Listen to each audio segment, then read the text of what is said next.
არც ერთ ქართულს თავის დაავადებისგან აღარ ახსოვს და ყველა პირიქით პატივია იყო რუსთაველის გამზირზე ნამდვილად გეთანხმებით პატივია რაღაცნაირად თითქოს პატივი გქვა წილად რომ გაქ შესაძლებლობა იყო რუსთაველის გამზირზე მე ხვდება სოციალურ ქსელში პოსტები გზავნილებისათვის დამოკიდებულება წრომა აქვს ჩვენს ემიგრანტებს რომ აი ამ დღეებში ამ თვეებში ისინი არ არიან რუსთაველის გამზირზე რაღაცნაირად დანაკლისიათ ტკივილს გრძნობენ რომ ისინი არ არიან ფიზიკურად აქ და ეხლა როდესაც აქ ხარ თბილისში ხარ გაქვს შესაძლებლობა რომ სახლიდან გამოხვიდე 15 წუთში რუსთაველის გამზირზე იყო რა ყოველი დღე დაბადების დღე არის ეხლა ვიბძვით რუსთაველის გამზირზე შეგვიძლია დგომა კი რა ხდება ეხლა ხდება ის რაც ალბათ გასაგებია ბევრისთვის მაგრამ გაუგებარი იყო როგორც ჩანს ბიძინასთვის იმიტომ რომ ის შეეხო ქართველისთვის აი გენეტიკურად განპირობებულ განსაზღვრულ რაღაცა მოთხოვნას აი გენეტიკურ მოთხოვნას შეეხო იყოს განვითარებული სოფლიოს ნაწილი აი ეს მოთხოვნა გენეტიკურად თქვენს მეც და თქვენს მაყურებლებსაც აქვს და აი ამ მოთხოვნას როდესაც შეეხო ნუ მოხდა ის რაც ხდება 100,000 ადამიანი თუ დგას რუსთაველის გამზირზე გვეცოტავება მართლა გვეც დღეს მე მგონი ყველაზე მეტი იყო და ხვალ კიდე უფრო მეტი იქნება. ვიზიონერი ამბობს რომ 200,000 იყო, ხო? ნუ მაგრამ ხელისუფლება რომ უნდათ ერქვათ იმ ხალხს არალეგიტიმური ხელისუფლებისთვის ეს მაინც არაა საქმე. ბევრზე ისეთ და ბევრს უსაუბრია ამ საკითხთან დაკავშირებით, მაგრამ ქართველები ვართ ჩვენი მინუსებით და პლუსებით. და რა თქმა უნდა არც მინუსებზე და არც პლუსებზე ახლა არ ვისაუბრებთ, ხო? მაგრამ ნუ ვიცით ეს ისედაც ძირითადად მაინც. დეკემბრის თვეში, როდესაც ეს ხდება, ეს ნიშნავს, რომ მანამ მოხდება, სანამ შედეგი არ დადგება. შეუძლებელია სხვანაირად და მისასალმებელია, რომ ყველასი ძალისხმევით, ყველასი, ამ ყველაში ყველას გულისხმობ, ყველა პროფესიის ადამიანს. აქვს ინჟინერსაც, ჟურნალისტსაც, პოლიტიკოსაც, რომ გახდა შესაძლებელი, რომ ამ საპროტესტო მოძრაობას არ დაეკარგა სამოქალაქო საზოგადოების, ფართო გაგებით სამოქალაქო საზოგადოების და ახალგაზრდული სული და სულისკვეთება.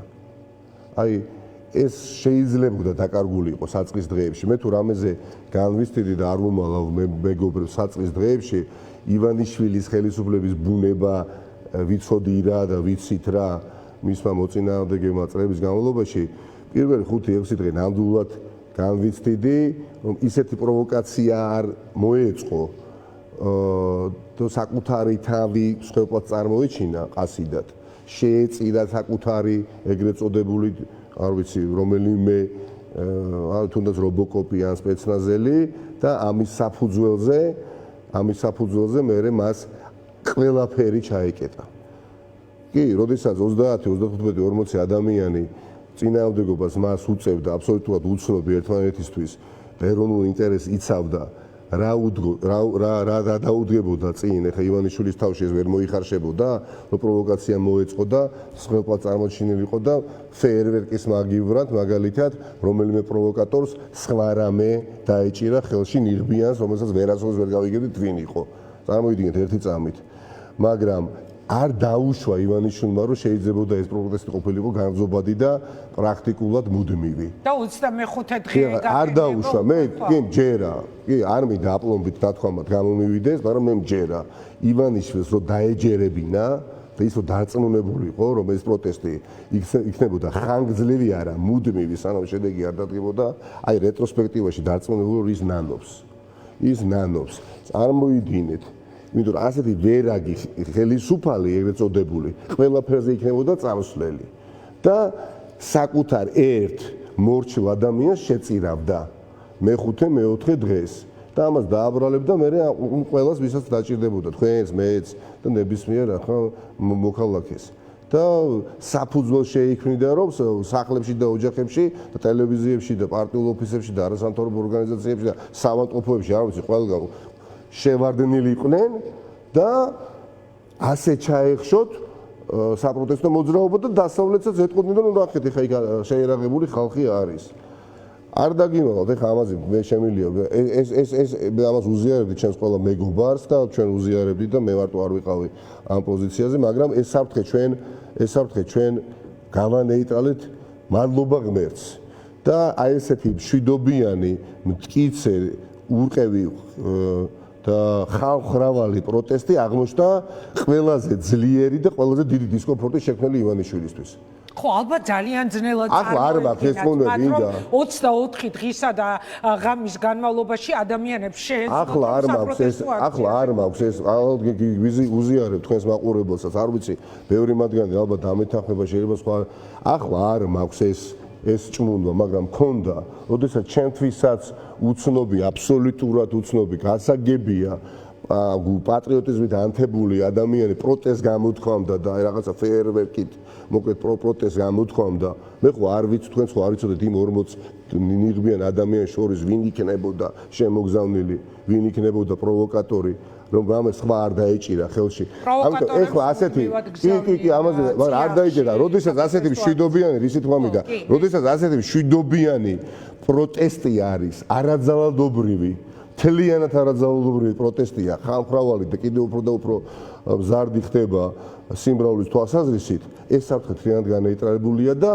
კიდევ ერთხელ ვამბობ აღმოჩნდა ყველაზე ძლიერი და დიდი დისკომფორტის შემქმნელი ივანიშვილისთვის და ხალისდება წახალისება ხდება აი ამ არაძალადობრივი პროტესტის განვითარების ხო თუმცა თავის მხრივ ივანიშვილიც ახალისებს ჯალათებს სადისტებს და ჩვენ ნახეთ მე მაგალითად მჯერა დღეს იმიტომაც იყო კიდევ აი ამდენი დღის შემდეგ უცბად რომ აღმოვაჩინეთ ამდენი ადამიანი ქუჩაში რომ საქართველო ჩავარდა შოკში როდესაც ცნობილი გახდა რომ ამ ჯალათებს სადისტებს რომლებმაც ჩვენი შვილები ასისხლიანეს, დაიჭირეს, დაასახიჩრეს, აწამეს, სანქციები დაედოთ და ამის საპასუხოდ გადაწყვეტილება იქნა მიღებული, რომ მათ უნდა გადასცენ ჯილდოები, ორდენებით უნდა დააჯილდოონ. ამაზე დიდი შეურაცხყოფა, რა შეიძლება ამ ქვეყანას მიაყენოს კაცმა ან კაცების ჯგუფმა, რომლებიც ჯერჯერობით მომსხდარები არიან ქვეყნის სათავეში, მე ვერ წარმომიდგენია და პლუს ამისა ამ ხალხს ვინც დაასანქცირეს ეუბნებია რომ თქვენ არ ინერვიულოთ ფულს მე გადაგიხდი ოღონდ ჩემი ჯიბიდან კი არა ბიუჯეტიდან ანუ ხალხს შვილები უცემეს დაუჭირეს დაუსისხლიანეს უწამეს და ეხლა ამ ხალხს უნდა გადაახტევინონ მათთვის ისევ ფული მწამებლებისთვის ეს რა მოცემულობა ამას არ გაატარებს ეს ქვეყანა შეიძლება გითხრათ ჩემი ახს და ჩემი წვენა ასეთია მას შემდეგ რაც სასანქციო პოლიტიკა დასავლეთის მხრიდან ამოქმედდა ივანიშვილის პოლიტიკური ელიტისა და ძალოვანი ელიტის წარმომადგენლების წინააღმდეგ და ამოქმედდება დარწმუნებული ვარ ივანიშვილის ფინანსური ელიტის წარმომადგენლების წინააღმდეგაც უახლოეს პერიოდში, რა თქმა უნდა, მას მოუწია აი მსგავსი ნაბიჯის გადადგმა, რაც გადადგა, ერთი მხრივ თქვა, რომ მოკლედ ღირსების ორდენით დავაჯილდოებ, მეორე მხრივ იმ დღესვე ირანის ელჩი შეახვედრა, რაღაცა ირანის ელჩი შეახვედრა გომელაური და მესამე რაც თქვა, რომ ბიუჯეტზე რა თქვენ ახსენეთ, ბიუჯეტიდან დაფინანსდება ვახტანგ გომელაურისთვის მიყენებული ფინანსური რაღაცა ანუ მე შენი შვილები ვცემე დავასისხლიანე და ისევ შენი ფულით მე უნდა ერთი გასაგებია ცხადია ხო ნუ ყველაზე კორუმპირებული ქვეყანას აწყოლია ყველაზე კორუმპირებული ხელისუფლება რომელიც ისედაც თქვენს ყარავს ფულს და ახლა უბრალოდ ლეგალურად ამბობს რომ თქვენსგან ამოღებულ ფულს რომელიც მე გადასახადების სახით ბიუჯეტში მიიქცევა იქიდან ეხა გომელაურს მიცემ, იმიტომ რომ ფინანსური სანქცია მას მიაყენებს დიდ ზიანს ფინანსურს. ჯერთვის რა ფინანსური დიდი ზიანი უნდა მიადგეს გომელაურს, რომელსაც არ ვიცი ხა, ხო, თავის მოპარული რაღაცა ავლადიდება, ალბათ ბევრ სხვა ადამიანზე იქნება გადაფორმებული. რატომ თქვა ეს? რატომ? იმიტომ რომ მე ვახსენებ ბიუროკრატი, ანუ ძალოვანი და პოლიტიკური ელიტის წარმომადგენლებს დასავლეთის სანქციის სუსხავი ხელი უკვე სასანქციო პოლიტიკის შეეხო.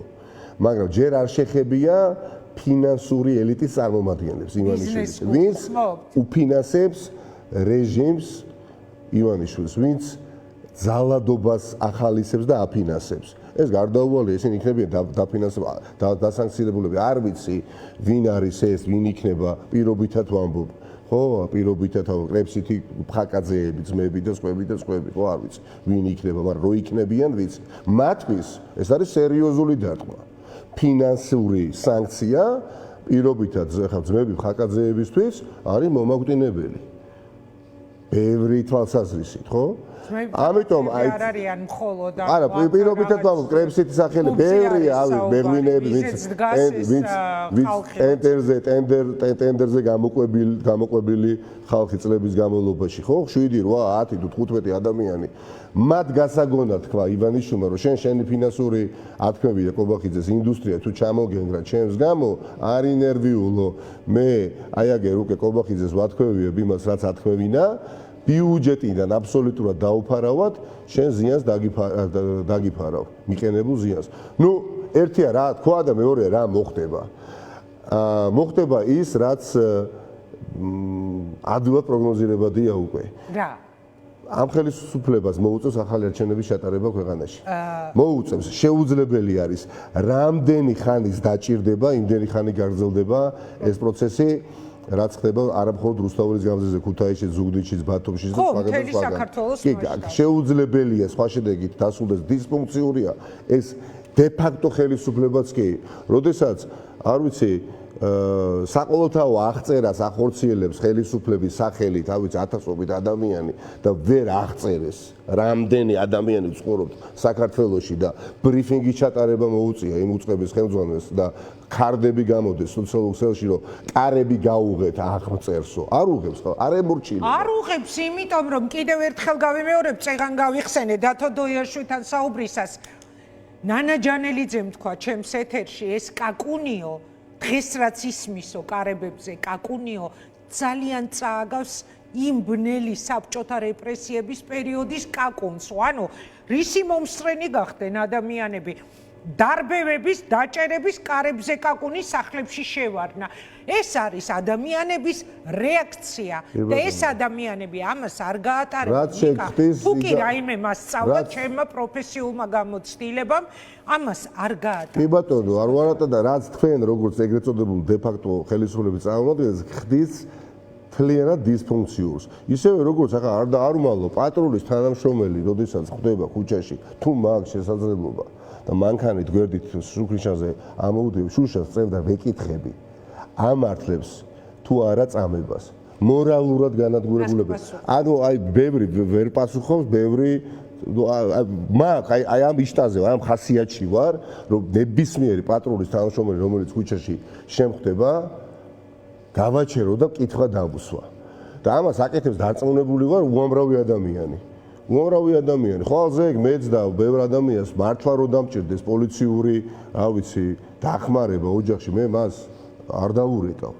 იმიტომ ის არის რეჟიმის სამსახურში, როდესაც 300-მდე ადამიანი მინივენში აწამეს და თქვენი გადაცემების, ტელეკომპანიის გადაცემების და სხვა არხების გადაცემების სტუმრები ყოფილან და ხა ერთმანეთისგან აბსოლუტურად ხალხი ადამიანებმა, ხო, ანუ უცნობა ადამიანებმა იდენტური ისტორიები მოყვნენ.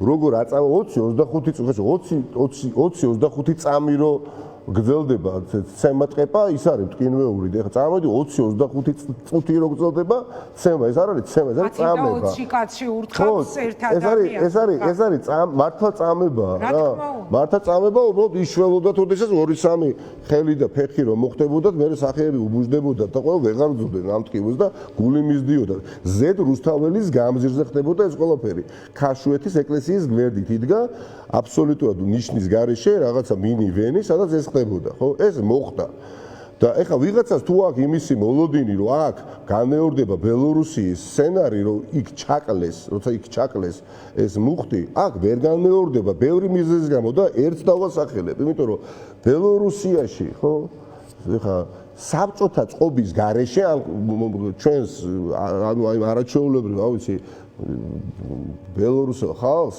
ხო ანუ არ უცხოვრია თავისუფლების ჰაერი არასოდეს არ ჩაუყლაპავს მათთვის არასოდეს არ ყოფილა იდენტობა თავისუფლება და თავისუფლებისთვის ბრძოლა მით უმეტეს განსხვავებით ჩვენთვის კიდევ ერთხელ ვამბობ ანუ ყველაზე ძვირფას ღირებულს შეეხო ბიძინა ივანიშვილი შეეხო იმ მოთხოვნას რომელიც გინდა არ გინდა ყველას აქვს იყოს თავისუფალი და ეს რაღაცა დეტერმინირებული მოთხოვნა, გენეტიკურად დეტერმინირებული მოთხოვნა არის ის მოთხოვნა, თუ ამ მოთხოვნაში მეცილები შენთან ზღუდავ, ვაკეთებ იმას, რასაც აკეთებს ახლა მთელი საქართველო. სხვა შორის ამ ხალხმა უნდა იცოდეს, რომ ამავე გადაწყვეტილებით იგივე ჯილდოების გადაცემა, ფინანსური კომპენსაცია დასანქცირებულებს, ეს იმას ნიშნავს, პრემიერად წოდებული რო გამოდის, რომ ეს ხელისუფლებად წოდებული ჯგუფი ინაწილებს პასუხისმგებლობას, მათ შორის მაგნიცკის სიარას ნიშნავს, ამას მე მგონი ბევრი განმარტება აღარ ჭირდება და სანქციების. ნიკა, დღეს იყავით თქვენ პრეზიდენტთან, მან თქვა მერე ბრიფინგზე თქვენთან შეხვედრის შემდეგ, რომ იწყება ახალი უფრო სწრაფი ფაზა შეტევის და უნდა დაინიშნოს არჩევნები. დაანონსა, რომ ხვალ 21 საათზე მეც ვიქნებიო პარლამენტთან. შეგიძლიათ მოგვიყვეთ რაზე ისაუბრეთ პრეზიდენტთან და რა არის გეგმა, რომელიც სალომე ზურაბიშვილთან თქვენი საუბრის შემდეგ შეგიძლიათ ახლა ჩვენს მაყურებელს რაღაც დეტალები მოუყვეთ, რომელიც მიგვიყვანს ახალ არჩევნებს. ალბათ იცით, რომ ამ შეხვედრას ესწრებოდა როგორც პოლიტიკური კოალიციების წარმომადგენლები და ასევე სამოქალაქო სექტორების სახელით ამ შეხვედრაზე, კონკრეტულ შეხვედრაზე მე ვიყავი და სხვა კოალიციების წარმომადგენლები და საზოგადოებრივი სხვადასხვა ჯგუფების წარმომადგენლები. და თავისთავად ეს არის ის ძალა, რაც მართალი ძალაა, რაც ზოგადად ამ ძალის დამარცხებელი არ დაბადებულა არც ერთი ხელისუფლება, რაღაც სიტუაციურად შეიძლება გაჯობოს, მაგრამ გრძელვადიან ბრძოლაში გამორიცხულია დაგამარცხოს და ეს გრძელვადიანი ბრძოლა უკვე ეშხია შესული და რაღაც ფინიშის სტორს ვართ. რა თქმა უნდა, ზურაბიშვილი ხალბატონი ცდილობს, ეხლა ვერასაბეჭირებას შეება, რომ უახლოეს პერიოდში, ალბათ დღეების საკითხია, ხვალზე, დღესაც ალბათ, ვიდრე ჩვენ საუბრობთ, ის ამით არის ალბათ დაკავებული, შეეხმიანოს ყველა მის კოლეგას დასავლეთში. და ეუთო ოდირის დასკვნის შემაჯამებელი დასკვნის შემდეგ, რაც ამბობს, რომ ამ ქვეყანაში არჩევნები დემოკრატიულ სტანდარტთან შესაბამისობაში არ ჩატარებულა, ეს ზოგადად ნათქვამია, მაგრამ დაწერილია ბევრად უფრო მძაფრად. აი ამის შემდეგ რეალობა დადგა ახალი და ვფიქრობ, რომ ყველა დემოკრატიული ხელისუფლების მეთაურმა, წარმომადგენელმა თავისი პოზიცია დასავლეთიდან უნდა დააფიქსიროს ქართველების გასაგონად, რომ ისინი უკვე ემხრობიან და გმობენ ეკრობიან ახალ არჩევნებს და გმობენ ჩატარებულ არჩევნებს ამ ქვეყანაში და არა მხოლოდ ძალადობას მოხდეს მათი როგორც იგივე სალომე ზურაბიშვილმა თქვა მე მზად ვარ შევხვდე ბიძინა ივანიშვილის ახალი არჩევნების აი ხა თქვენ რო წაიკითხეთ თაობაზე სალაპარაკო გავიხსენოთ მაკრონის ჯო ვილსონთან ივანიშვილთან ეს ქვეყნების სხვადასხვა ქვეყნების ლიდერები ამ საუბრის შინაარსიდან გამომდინარე შეიძლება ამ გეგმით ხელმძღვანელობს ზურაბიშვილი და აი ჯო ვილსონთან მისი საუბარი შეხვედრის შემდეგ უკვე ამას მოწმობს და ამას აგრძელებს დარწმუნებული ვარ მეც და ბევრი ადამიანი, რომ დემოკრატიულმა მსოფლიომ ერთხმად უკვე თქმას, რომ საქართველოში როგორც სახელმწიფოში უნდა ჩატარდეს ახალი არჩევნები, იმიტომ რომ ისინი არიან დაინტერესებულნი, რომ ამ ქვეყანაში ტირაჟირებდეს დემოკრატიული ფასეულობები და ღირებულებები, როდესაც ჩატარდა არჩევნები, რომელმაც არ გამოხატა ქართული ხალხის ნება და ეს დასტურდება ასობით ათასი ადამიანის მყარი პროტესტით ყოველდღიურად ქუჩებში, და არა მარტო თბილისის, ერთადერთი გამოსავალია, რომ ჩაინიშნოს არჩევნები ფინანსურ სანქციებთან ერთად და სხვა მძიმე სანქციებთან ერთად. მე რატომღაც ვჯერა, რომ უახლოეს დღეებში ჩვენ მოვისმენთ ბევრი ევროპელი და არა მხოლოდ ევროპელი ლიდერის კონკრეტულ გადაწყვეტილებას, თუ რას ფიქრობენ ისინი საქართველოში მიმდინარე პროცესთან დაკავშირებით და კერძოდ არჩევნებთან დაკავშირებით. პარალელურად ჩვენ უნდა ხვალ 9 საათზე და ვისარგებლოთ თქვენი შემთხვევით მეც და ალბათ ბევრმა იცის, მაგრამ თუ შეიძლება თუნდაც 10 ადამიანმა თუ დღემდე ამ წუთის ზომარობით ვერ გაიგოს, ხვალ 9 საათზე ძალიან ბევრი უნდა ვიყოთ. ჯერ რომ არ ყოფილვართ 28 ნოემბრის შემდეგ იმდენი უნდა ვიყოთ, განსაკუთრებით რუსთაველის გამზირზე, სადაც ხალბატონი ზურაბიშვილი სიტყვით მიმართავს დემონსტრანტებს. დემონსტრანტებს არა, თავისუფლებისთვის მებრძოლ ადამიანებს, ამ ქვეყნის პატრიოტებს. და მნიშვნელოვანია, რომ სოფლიომ დაინახოს ზღვა რაოდენობის ადამიანი და დაყენებულ მოთხოვნასთან ერთად აი ეს მიზანსცენას დაინახოს, აი ბრიუსელში რო ვარ ბიუროკრატი და სტრასბურგში და ამერიკის შეერთებულ შტატებში კონგრესმენი თუ სენატორი თუ ავიცი დეპარტამენტის თანამშრომელი გავლენიანი ბიუროკრატი, მე ხედავდე, რომ გაკეთებულ პოლიტიკურ განცხადებას ზურგს უმაგრებს ასობით ათასი ადამიანი ქვეყნის მთავარ გამზირზე და ეს ხვალ ჩვენ შეგვიძლია ხვალ 9 საათზე მოკლედ ვიკრიბებით ძალიან ბევრი უნდა რუსთაველზე კი არ არის ჩვეულებრივი დღე არ არის ორდინალურად გადაწყვეტილებული სალომე ზურაბიშვილის მხრიდან ხვალის გამოვიდეს რუსთაველის გამზირზე სიტყვით მაგრამ ჩვენ უნდა ვიყოთ ძალიან ბევრი აი თავისუფლების მოედანიც და არ ვიცი რედისონამდე იქნება თუ სავსე უნდა ვიყოთ იმაზე მეტი ვიდრე ყოფილვართ და ამ ყველაფერს რომ და იმიტომ რომ წარმოვიდგინეთ არსებობს ახლა ევროპელი ამერიკელი ბევრი პოლიტიკოსი რომელმაც უკვე პოზიცია მკვეთრა დააფიქსირა ხალხის სასარგებლოდ არ არსებობენ პოლიტიკოსები რომლებიც მერყეობენ ჯერ კიდევ ნუ ყოველ შემთხვევაში ეს მათი მერყეობა დროს წელავს და საჭიროა რასაც ქალბატონი ზურაბიშვილი ამბობს რასაც სხვადასხვა ადგილობრივი ორგანიზაცია მტკიცებულებების სახით ამბობს ეს გაჯერებული და გამყარებული იყოს ხალხის რაოდენობა. მადლობა. ეს მუშაობს. ეს აი სურათი, ეს ვიდეო 15-20 წამიანი, რომელიც სხვადასხვა პლატფორმებზე ვრცელდება, არის სწრაფად მიღების მექანიზმი ჩვენთვის დასავლეთში, გადაწყვეტილებების. ამიტომ ხვალ 9 საათზე ну ყველანი არა, ყველანი უნდა ვიყოთ, კვირა დღე არის და 1 საათით ძალიან ბევრი უნდა ვიყოთ გამოსულები რუსთაველის. გეთანხმებით, მადლობა. დიდი მადლობა თქვენ და მადლობა, წარმატება მინდა გისურვოთ, ანუ თქვენი საუბრიდან გამომდინარე, რადგან თქვით, რომ უახლოეს დღეებში იქნება პრეზიდენტი დაკავებული სხვა ქვეყნების ლიდერებთან საუბრები და გავლენიან პოლიტიკოსებთან, ეს იმას ნიშნავს, რომ შესაძლებელია სწორედ ისინი აღმოჩნდნენ როგორც მედიატორები ახალი არჩევნების ჩასანიშნად წამოიყვანონ შემხვედრ წინადადებაზე რეჟიმი. ერთადერთი ხელმოსაჭიდი კიდევ ერთი სიმართლე თქვა, თვითონ არის თავარი ხელმოსაჭიდი პოტენციური თეორიული ეგულებოდა ივანიშვილის ყობახიძეს ვინც არიან იქ ეუთოდირის დასკვნა. არაშუტულად ვარაუდობდნენ, იმედოვნებდნენ, იქნებ იქ რაღაცა სტრიქონებს შორის რაღაცა ამოვიკითხეს. ვერაფერი ვერ ამოვიკითხეს. ხო, რაც არ უნდა თავისი ვერაფერი ვერ ამოვიკითხეს. ის რასაც თქვენ ახსენეთ, რასაც საუბრობენ, ნუ ეხა ხო გამოვლენ და ამბობენ, რომ იტალიელებმა, რუმინელებმა და ესპანელებმა ერთი თქოს. და ამას ბრიფინგზე პირდაპირ ეთერში ამბობს და მე იტალიელი, რუმინელის და ესპანელის გამოდის და ამბობს, რომ ეს არის ტყვილი და ამის შემდეგ კიდევ გამოდის ყობახიძე და ამბობს, რომ იტალიელმა, რუმინელმა და ესპანელმა თავისი პოზიცია იმიტომ გადაწყდა, რომ შანტაჟ დაექემდებარაო. ჯერ იყო ომი, გლობალური ომის პარტია, მერე იყო ლიბერალური ფაშიზმი. ხო, ახლა არის რაღაცა რას ეძახიან deep state, ხო? ანუ ენას ძვალი არ აქვს. კიდე მანამდე ცუდ ნაციონალ-მოძრაობა და ეხლა რომ ძალა აღარ აქვს, უბრალოდ ვერავისთვის საფრთხობელა ვეღარ არის, ხო?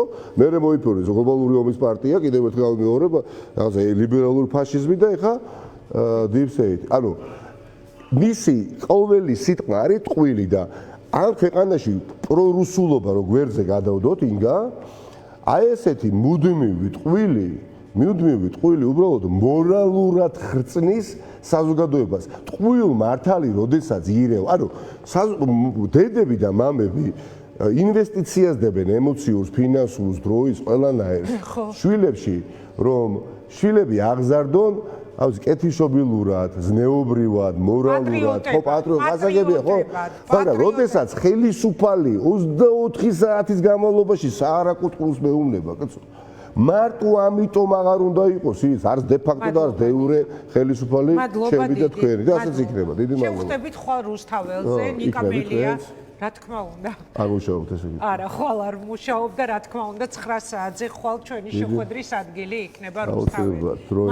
მადლობა პირიქით. მადლობა რომ დაბადების დღე გაატარეთ ჩვენ სტუდიაში. მე დავემშვიდობები ნიკამელიას. ცოტა ხანში ანანაცვლიშვილი თქვენ შეგიძლიათ ნიკა გაბრძანდეთ სტუდიიდან. ცოტა ხანში ანანაცვლიშვილი მოგვიყვება ამ შეხვედრის დეტალებზე. მანამდე კი ყინვაში 100,000-ობით ადამიანი ქუჩაში დგას ერთადერთი სამართლიანი მოთხოვნით არჩევნების უფლების დასაცავად. ამას კი ძალაუფლება